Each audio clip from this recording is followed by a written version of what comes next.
दो हालत में रहता है आदमी हमेशा दो हालत में रहता है, या तो पाक रहेगा या तो नापाक रहेगा, या तो पाक रहेगा या तो नापाक रहेगा। नापाक रहेगा।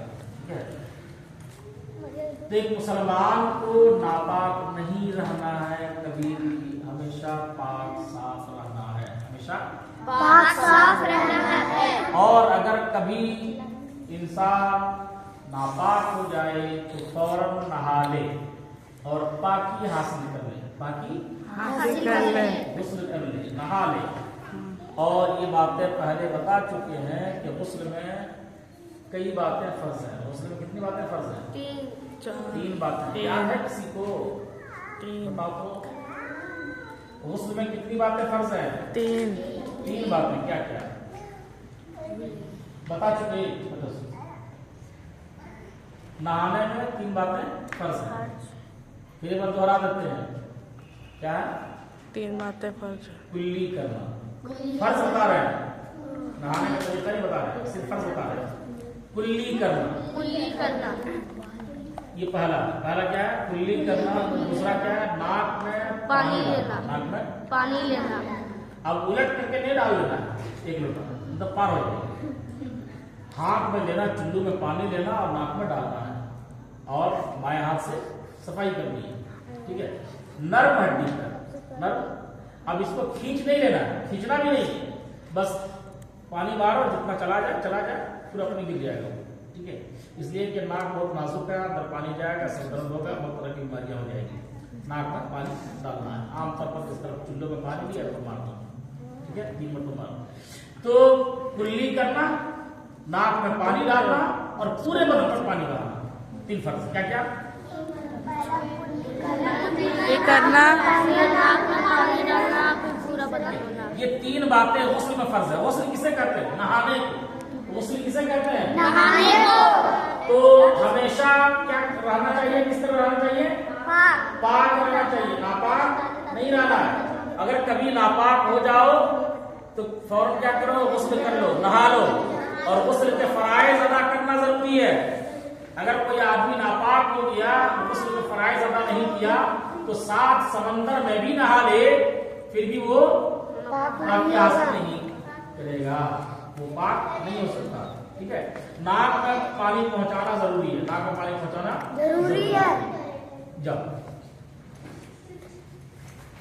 ठीक है, मेरी बात समझो, तुम भी जाइए, चले जाओ, जिसको जरूरत नहीं है, शौक नहीं है पढ़ने, निकल जाओ, इसलिए कि टाइम हो।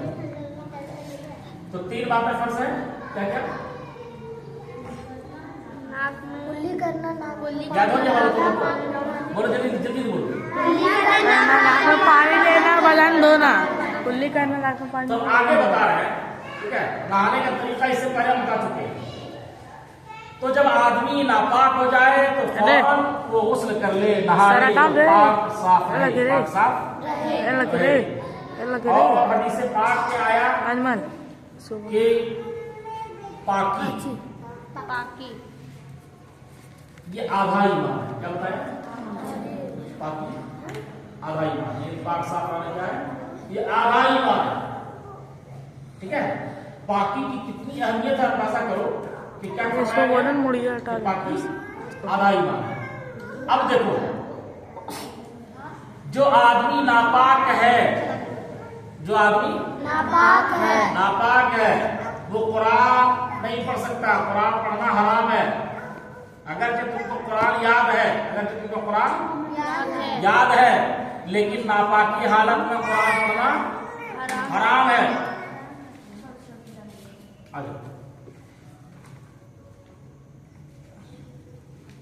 नापाकी की हालत में कुरान पढ़ना हराम है।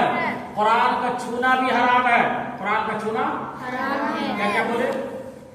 नापाकी की हालत में कुरान पढ़ना हराम है, छूना भी हराम है, पढ़ना भी। कुरान छूना भी हराम है। और ऐसे भी जहां तक छूने की बात आई, जहां तक छूने की बात आई, तो अगर तुम पाक है और वजू से नहीं है, नहीं है, फिर भी कुरान नहीं छू सकती। फिर भी कुरान छूने के लिए पाकी के साथ साथ बावजू होना जरूरी है। बावजू होना जरूरी है।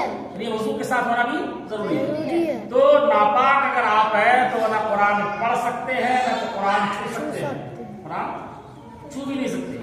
लेकिन अगर आप पाक हैं और आपको कुरान छूना नहीं है, सिर्फ आप ज़बानी पढ़ना चाहते हैं जो आपको याद है, तो आप पढ़ सकते हैं, तो आप पढ़ सकते हैं। लेकिन नापाक है तो आप नहीं पढ़ सकते, छू भी नहीं सकते, पढ़ भी नहीं सकते, और मस्जिद में दाखिल भी नहीं हो सकते। नापाक आदमी का मस्जिद में दाखिल होना हराम है। नापाक आदमी का मस्जिद में दाखिल होना हराम है। नापाक आदमी का कुरान पढ़ना हराम है।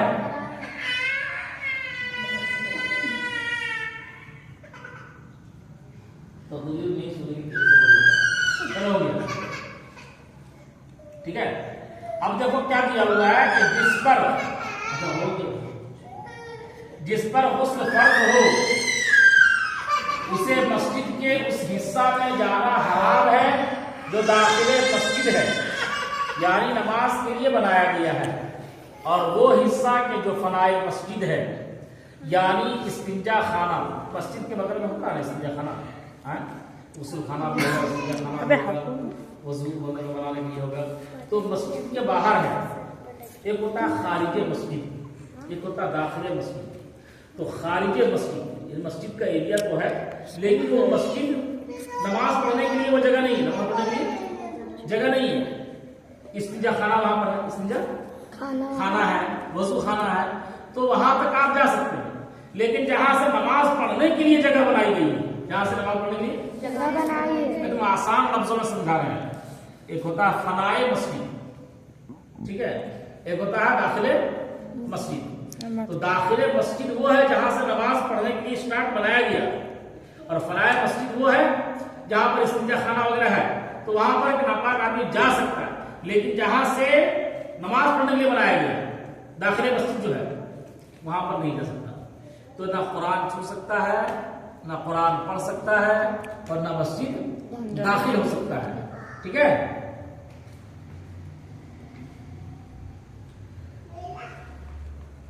ऐसे मर्द और औरत के जिन पर गुस्ल फर्ज है वो कुरान की तालीम दे सकते हैं या नहीं। सवाल हुआ, किसी ने सवाल किया कि भाई कोई आदमी है जो बच्चों को कुरान पढ़ाता है, बच्चों को, कोई औरत है जो कुरान पढ़ाती है, ठीक है, और वो नापाक है, और बच्चा सब आ गया उसी वक्त पढ़ने के लिए, तो क्या करेगा?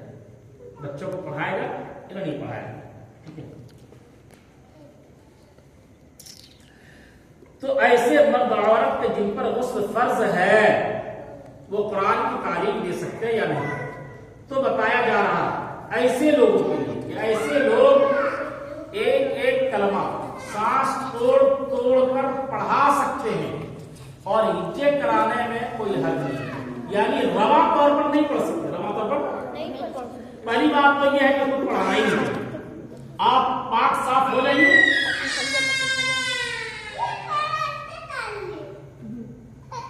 मेरा पूरा वीडियो खराब हो गया, 1000 रुपये मारेंगे, ठीक है। तो ऐसे मर्द औरत को पढ़ाना ही नहीं चाहिए जो नापाक हो, पहले पाकी हासिल करे उसके बाद वो पढ़ाए। लेकिन यहाँ पर बता रहा है कि वो अगर वो पढ़ाना ही जरूरी है तो क्या करे, वो हिज्जे कर करके पढ़ाए, रवा ना पढ़ाए, रवा ना पढ़ाए, मत चलो बदला हो, ठीक है। बेवजू कुरान शरीफ छूना और पढ़ना जायज है या नहीं, वो अभी सवाल हुआ ना। बेवजू हम पाक हैं लेकिन वजू से नहीं है, तो कुरान छू सकते हैं कि नहीं छू सकते। हम ज़बानी तौर पर पढ़ सकते हैं, ज़बानी तौर पर पाक हैं लेकिन वजू से नहीं है, तो ज़बानी पढ़ सकते हैं लेकिन कुरान छू नहीं सकते। और अगर आप नापाक हैं तो आपको ज़बानी याद है फिर भी आप नहीं पढ़ सकते, कुरान पढ़ना नापाक की हालत में हराम है, और छूना वैसे भी हराम, ठीक है। बेवजू कुरान शरीफ छूना हराम है, बेछुए ज़बानी या देखकर पढ़े तो कोई हर्ज नहीं है। बेवजू पारा अम या किसी दूसरे पारे का छूना कैसा है, यानी बोल सकते कुरान शरीफ नहीं छुए, एक पारा हम छुए, एक से दिमाग वाला आदमी है ना, बोला कुरान शरीफ नहीं छुए। कुरान शरीफ का मतलब है कि 30 पारा, हम 30 पारा कहाँ छुए? हम तो एक पारा छुए पहला पारा। तो भैया ये कुरान ही का हिस्सा है, कुरान ही का हिस्सा है, तो उसको भी आप नहीं छू सकते, चाहे वो एक आयत हो, चाहे एक पारा हो, चाहे पूरा कुरान शरीफ 30 पारा हो, आप नहीं छू सकते। कब?